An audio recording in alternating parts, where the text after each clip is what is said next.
Pemirsa, masa pendemo yang sempat tidur di aula pertemuan di lantai dasar Masjid Raya Sumatera Barat saat ini sudah kembali ke rumahnya. Masa pendemo yang berasal dari Pasaman Barat sebelumnya melakukan aksi demo menolak proyek strategis nasional di kantor Gubernur Sumatera Barat.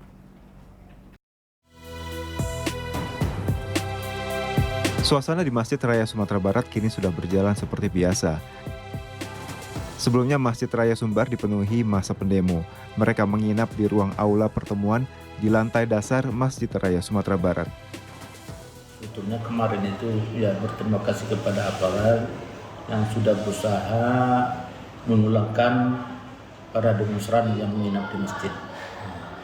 Karena ya sebelum ini sudah kita sampaikan juga, kalau demonstran itu hanya untuk 1 malam, 2 malam itu bisa tertampung di masjid dengan fasilitas yang ada. Tapi kalau sudah berhari-hari, wah sangat kacau sekali. Karena memang masjid tidak menyiapkan untuk itu sarananya. Tempat mandi pun tidak ada gitu. Jadi kewalahan sekali. Alhamdulillah aparat ya dengan baik sudah dapat memulangkannya. Dan pada hari ini sudah kita rasakan ya jamaah sudah kembali normal untuk bisa melakukan sholat 5 waktu di masjid kita. Walaupun sarana-sarana yang diakibatkan oleh kawan-kawan kita itu sampai sekarang masih sedang perbaikan kita gitu. Karena WC kita itu ya tidak bisa menampung yang sebanyak itu dalam jumlah hari yang panjang gitu. Alhamdulillah sekarang tukang kita masih bekerja. Nah, kalau ya kemarin agak viral juga ya ada aparat yang masuk ke ruang sholat pakai sandal. Nah, ini perlu kita jelaskan sekali gitu. Ini yang sangat penting kita jelaskan kepada masyarakat kita bahwa tempat yang dimasuki oleh aparat itu tempat tidur yang kita sediakan. Memang karpetnya karpet tempat sholat tapi karpet yang sudah lama itu kita gunakan kepada mereka, kita kasihkan pada mereka untuk bisa mereka tidur di situ. Kita kan tidak sampai hati pulau, mereka tidur di lantai, di jubin saja. Dingin kita kasihkan karpet. Jadi bukan tempat salat. Masa pendemo sebelumnya berunjuk rasa menentang proyek strategis nasional. Mereka datang ke Kota Padang untuk menemui Gubernur Sumatera Barat, Mahyildi. Mereka bersikeras bertahan di Padang sampai tuntutan mereka dipenuhi. Tim Humas Polda Sumatera Barat melaporkan untuk Polri TV.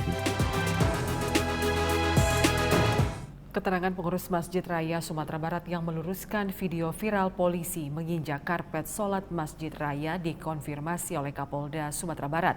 Irjen Pol Suharyono membantah video viral polisi menginjak masjid karena yang dimaksud adalah aula tempat pertemuan. Kapolda Sumatera Barat juga menegaskan sebagai Muslim, ia juga tidak akan membiarkan jika ada orang yang tidak menghormati tempat ibadah, khususnya masjid. Pada hari ini bersama rekan-rekan para pejabat utama Polda dan juga tidak kurang dari 600 anggota kami yang masih berada di halaman Masjid Raya Padang, Sumatera Barat menyampaikan press release bahwasanya yang pertama terjadi aksi unjuk rasa dari masyarakat Pasaman Barat, khususnya masyarakat Air Bangis yang sudah berlangsung selama 6 hari berturut-turut tanpa henti. Sedangkan mereka turun di jalan tidak ada surat pemberitahuan sebagaimana Undang-Undang Nomor 9 Tahun 98 prosedur menyampaikan pendapat di muka umum. Kami masih persuasif walaupun seharusnya ada sanksi harus dibubarkan.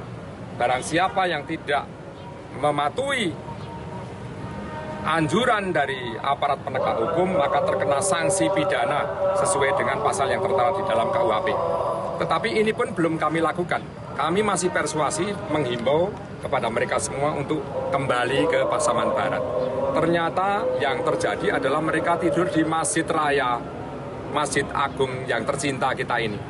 Yang di situ tempat suci, tempat untuk sholat, tempat untuk beribadah, tempat untuk menimba ilmu, tempat untuk mengkaji ilmu agama yang berdasarkan slogan kita bahwa adat bersandikan syarak, syarak bersandikan kitabullah, itu sudah dihormati oleh kurang lebih 98,7% masyarakat muslimin muslimat yang ada di Sumatera Barat.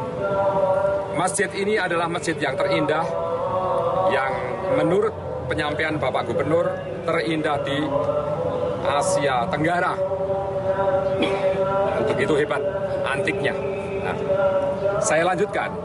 Adanya unjuk rasa yang kemudian siapa provokatornya saya sudah tahu, siapa penggeraknya kami sudah tahu, dan beberapa tuntutan mereka kami juga sudah memaklumi, memahami.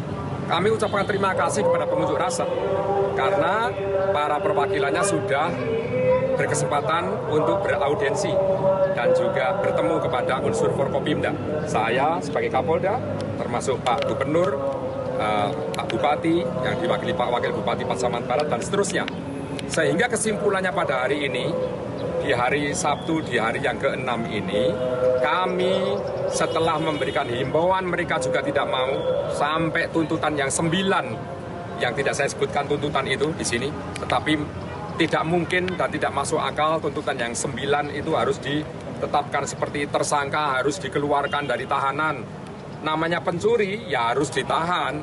Barang siapa mengambil barang sebagian atau seluruhnya milik orang lain dengan maksud untuk dimiliki dengan melawan hak, yaitu ya melanggar undang-undang pasal 363 KUHP, ya kita proses, kita lidik, kita sidik, kita berkas, kita tahan.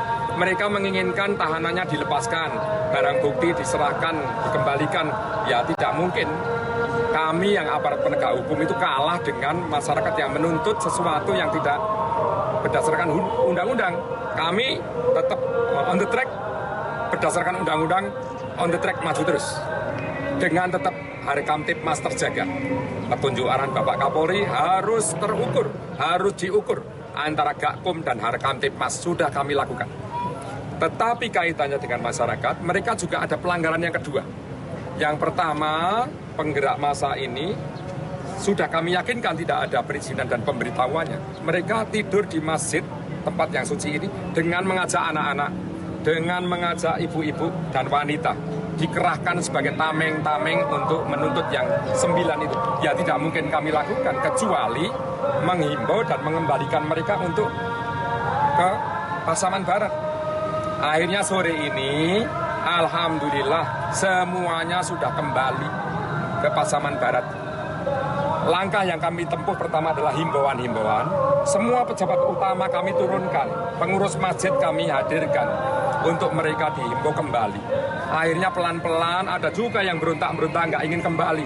Ada yang tetap tidur di situ nggak ingin kembali. Kita arahkan. Kita siapkan 15 bus dan dikawal lalu lintas, dikawal Sabara, dikawal Brimob. Bagaimana kita kurang persuasif.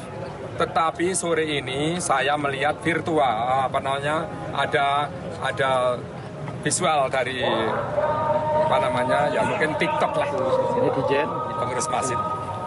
Mungkin ada video-video viral lah kira-kira gitu, maaf. Video viral yang mendiskreditkan aparat seolah-olah aparat itu bertindak keras, masuk ke tempat ibadah memakai sepatu dinas. Memang iya, tadi saya lihat, saya juga di sini kok. Tetapi yang sebenarnya saya klarifikasi. Mohon izin yang terhormat anggota Dewan dari komisi-komisi yang sudah menghubungi kami terima kasih. Yang terhormat para kementerian lembaga yang sudah menghubungi kami ucapkan terima kasih. Tetapi kami klarifikasikan, kami jelaskan bahwa yang masuk tadi itu pertama Polwan untuk mengajak mereka keluar, masuk ke bis. Belum diindahkan, akhirnya ada Polki mengajak sebagian anak-anak, ibu-ibu, yang pertama kan yang rentan itu. Mereka pun datang ke sini dengan dipaksa. Ada kalimat yang kami akan kembali takut karena ada intervensi, diancam. Kalau belum tuntas jangan pulang dulu. Ini banyak yang sudah mengeluh, tapi otomatis mereka saya ajak pulang pelan-pelan. Saya perintahkan Brimob, anggota Sabara, Dimas, siapapun yang berkali, tidak ada yang menggunakan senjata, pentungan, borgol apapun. Kita berhadapan dengan keluarga besar kita sendiri, masyarakat kita sendiri. Kami pelayan. Presisi Petang akan segera kembali, tetaplah bersama kami.